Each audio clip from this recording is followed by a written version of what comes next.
Fala galera, seja bem-vindo ao canal. Aqui é o Xará Bike. Para quem não me conhece, eu faço viagens pela América do Sul e tenho esse canal aqui para divulgar essas viagens, mas também abrir uma playlist para falar sobre manutenções. Por quê?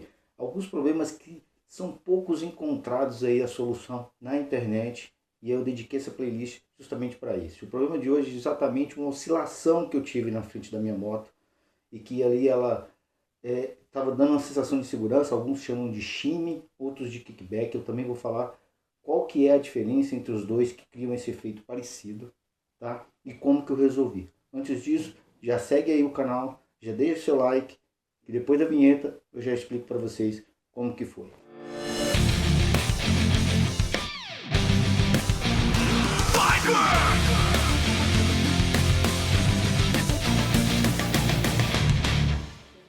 Bem galera, esse é um vídeo curto e bem objetivo, com o intuito de ajudar vocês aí, talvez se tiver um problema parecido com a sua moto, tá?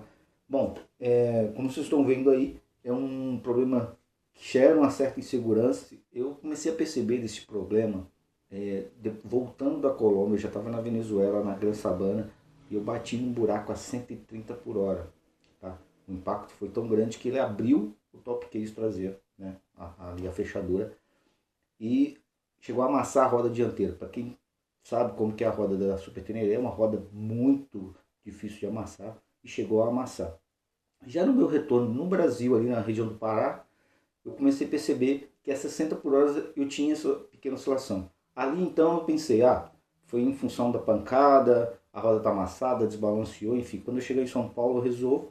Enfim, cheguei em São Paulo, desamassei a roda, alinhei a roda novamente, e ao sair para um motocamping, uma moto carregada para 4 pessoas no camping, então a moto realmente estava bem pesada, eu sentia que a 60 por hora à frente ficava oscilando, tá?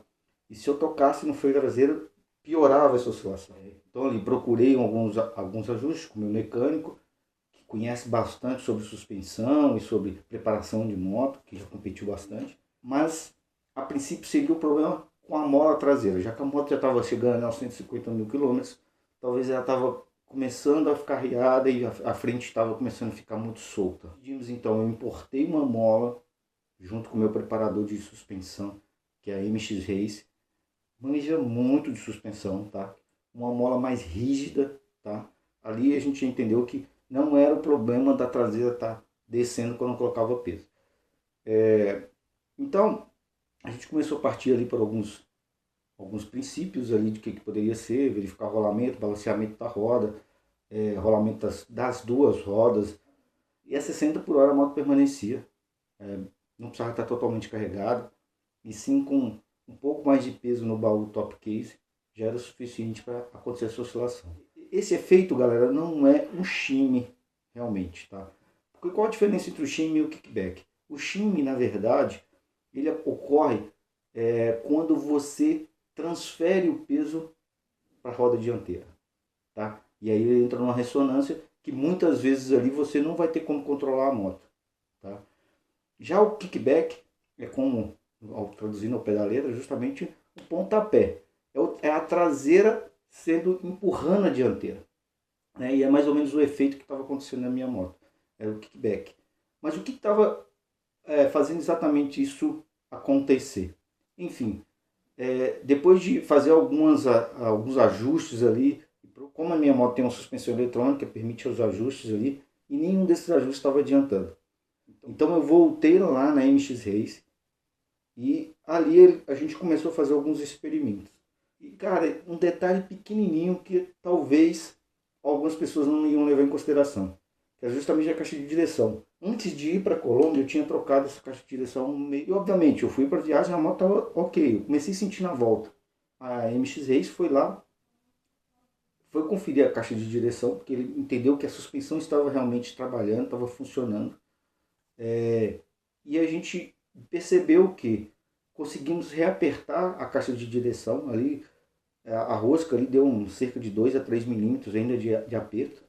E cara, o problema sumiu, o problema é realmente resolvido, tá? Como vocês vão ver aí agora, olha só, eu andando com a moto totalmente carregada, embora tá seco, mas assim, era nítido quando você já arrancava, você já sentia. Eu conheço muito a moto, cara. Minha moto tá. Eu ando com ela há muitos anos, já fiz todos os tipos de viagem, então eu conheço bastante a moto. Quando a moto começa a dar alguma coisa, eu já percebo. E olha como o problema foi resolvido de forma simples, sem custo zero. Então, um simples detalhe de ajuste da folga da caixa de direção, que não era perceptível à mão, mas sim porque ela estava muito leve. Então a MX Race entendeu, olha cara, sua frente está muito solta, vamos dar mais uma reapertada. Cara, resolvido o problema. Como vocês veem aí, ó, moto perfeita, carregada a 60 km por hora. Depois disso, eu fiz alguns testes também, a 60, 120, 180, que é justamente as harmônicas aí da ressonância, né? E não teve a moto resolvido o problema, a moto está funcionando lisinha. Galera, se você tiver um problema parecido com esse, comece eliminando tudo aquilo que estava diferente antes de o problema aparecer. Ou seja, você trocou o pneu e começou a aparecer, sei lá, fez uma manutenção na troca de rolamentos, tanto na caixa de direção quanto das rodas, balanceamento, né? Modelo de pneu, às vezes o pneu é zero, está balanceado, mas pode acontecer. No meu caso, foi esse simples ajuste na caixa de direção, porque eu já tinha passado por 3 pneus, tá?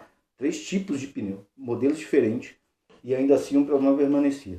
Então é isso, galera, espero ter ajudado vocês e ter dado um pouco de esclarecimento aí sobre a diferença entre o kickback e o shim de verdade, né? Valeu MX Race pelo apoio e pela seriedade ali de tratar o problema junto comigo e chegar a uma solução. Então é isso, galera, se você curtiu esse vídeo, deixa aqui o seu like, siga o canal e até a próxima. Valeu!